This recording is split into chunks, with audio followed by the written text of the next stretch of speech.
Delirium from 1979 is one of those amazing video nasty movies with an amazing plot. Wait till you hear the plot of this one. We have a clandestine group of people who are kind of judging over people that have escaped proper judgment. So through some technicality in the court system, they are taking the ultimate judgment on people who they deem to have gotten away with crimes. But as this is their kind of trait, they need to hire killers to kind of take care of people in ways that make it look like suicides. And one of their killers happens to be a Vietnam vet who has maybe gone off the rails a little way and is now rampaging across America, killing people, and they kind of need to get him to stop that before he shines a light on their clandestine, dangerous business that they are doing. Doesn't that sound pretty amazing? Well, somehow Delirium managed to take that exciting plot and boil it down into something that's so tedious and boring that you ultimately become disinterested with what you're watching and more concerned with, is this nearly done yet? Rather than, wow, where are we going to go now? I don't know. I really don't know.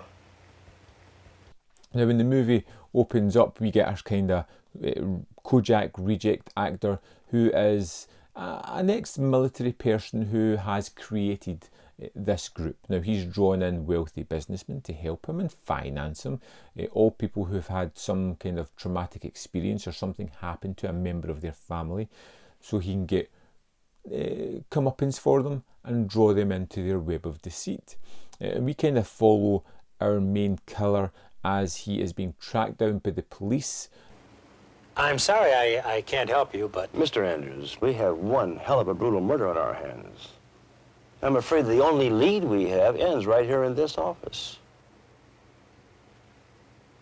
We follow a businessman who seems to be at the heart of this and has been caught up with the investigation with the police and the murder of a girl at the start of this.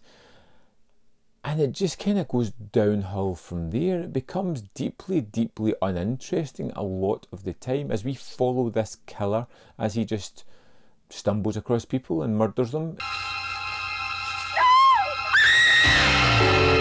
It becomes ineffective, it becomes uninteresting, and it's not even like bloody or gory or anything to make you go, well, that's why it was on the video nasty. It feels like one of those movies that probably gained notoriety thanks to the video nasty movement rather than being a movie that was pretty gory and pretty interesting. It's not. You get such wonderful side stories as the police detective who is investigating the murder of the girl at the start, her roommate, whom he begins to have an affair with and a relationship throughout the movie. It's supposed to tie an emotional core to the film, but just feels perfunctory and, again, uninteresting. It was the best dinner. It was a nice dinner, wasn't it? Company was nice, too. Well, thank you. The machinations of these Vietnam vets who are scarred by the acts of war and live in a world of perpetual violence is neither that interesting or tackled in an appropriate way. It feels very tropey in the way that it comes across and doesn't really add any punch to the actual story. The setup and production is rather low budget, but we won't hold that against it because there's other low budget movies that are pretty great because of the story. There is one or two jarring moments in this movie where we have these tense-filled sequences when all of a sudden the music from Mastermind will blare up and it'll be something that takes you right out of the movie. Shocking and kind of uninteresting. Delirium was one of those movies that I was super eager to sit down and watch. This looked great, this plot sounded amazing. The cover! Look at that cover. That's just wow. No, it doesn't live up to that expectations. It is more interesting reading the kind of plot summary, looking at the cover, and actually sitting down and watching the movie. Not to say that the movie's terrible, it's just deeply uninteresting, rather tedious and rather boring. Not one that I would rush back to check. In fact, this is a victim of Collecting 2.0. This is going to be sold on to someone that may love it, that may want it in their collection. And as much as I like the idea of having a lot of video nasties within my collection, I can't justify it because I can't see me ever going back to revisit this one. I would love to know your thoughts on Delirium.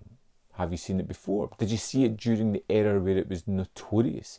I'd love to know any tales of that time. Let me know in the comment box below. As always, there's more content up here. You can see more of my stuff. And if you hit that like button, it means that I never have to watch Delirium ever again in my life. And that's something that I just love. You can also join me on Patreon or the membership program if you want to support this channel. Of course, times are tough and you may not be able to support me for as little as 99p a month. And if not, well, you know what? Just keep watching the videos. Like them, share them. All that stuff helps the channel and I'll be eternally grateful. Thanks for watching and I'll see you next time on Man v Film.